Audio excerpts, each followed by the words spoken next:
हाँ भैया प्रणाम। त का हाल चाल बा? देखी सर्टिफाइड भोकाली हो गईल बड़े नीलकमल भैया। लाइसेंसी गाना इहो आवते आवते यूट्यूब पर 7 नंबर ट्रेंडिंग पर चले लागल।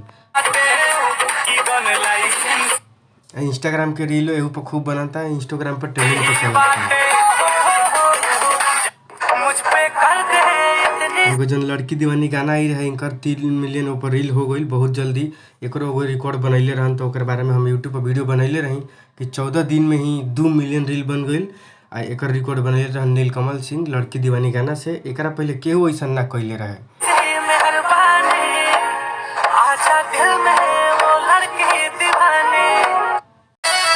देखिए इनकर एगो आउ है गाना जौन बाटे इहो 3 नंबर ट्रेंडिंग पर चला ताटे, जेकर नाम हटे डांसर पिया। सृष्टि उत्तराखंडी जोरे कुछ दिन पहले ही वीडियो रिलीज भई रहे टी सीरीज हमार भोजपुरी चैनल पर।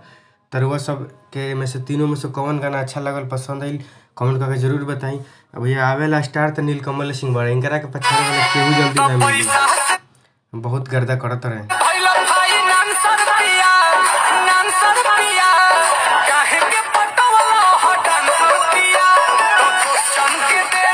भाई लोग अगर बात करल जाए यूट्यूब पर ट्रेंडिंग म्यूजिक के, तो खेसारी लाल के नंबर 1 पे चला था हाँ के दही बेना गाना ट्रेंडिंग में, जौन कि चैता टाइप के गाना हटे।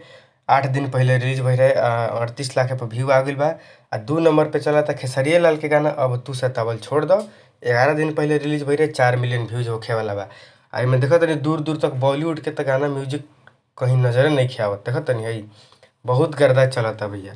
भोजपुरी इंडस्ट्री आजकल हमनी के इतना गर्दा चलता कि बॉलीवुड के पछड़ले बा। 3 नंबर पे देखिए नीलकमल सिंह के चला ताटे डांसर पिया गाना, एहू पर 8 मिलियन व्यूज हो गई बाटे। 4 नंबर पर फिर नीलकमल सिंह के गाना चला ताटे 33 करोड़ व्यूज, लड़की दीवानी। भाई नीलकमल सिंह के जवाब नहीं के आवेला, यही स्टार बारे। खेसारी और पवन सिंह लाल, खेसारी लाल और पवन सिंह के बाद केहू स्टार बा तब वो नीलकमल सिंह बारे स्टार।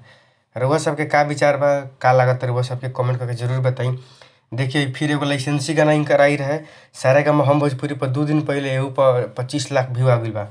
माने कहे के मतलब कोनो गाना आवता आवते आवते ट्रेंडिंग में आ जाता। एकरा से का साबित होता कि जनता पसंद करता इनका लोग के गाना बड़ी चलता। तो भैया अपन अपन कमेंट बताई। आज के यही रहे खबर है। देखी भोजपुरी के गाना खाली ट्रेंडिंग में चलता, एक बाद ही सनी लियोन के थी, सनी देओल के गाना बाटे है जाट के दीम सॉन्ग। ओकरा बाद फिर है सनी देओल के गाना बा, देखत नहीं। ओकरा बाद है सलमान खान बाड़े।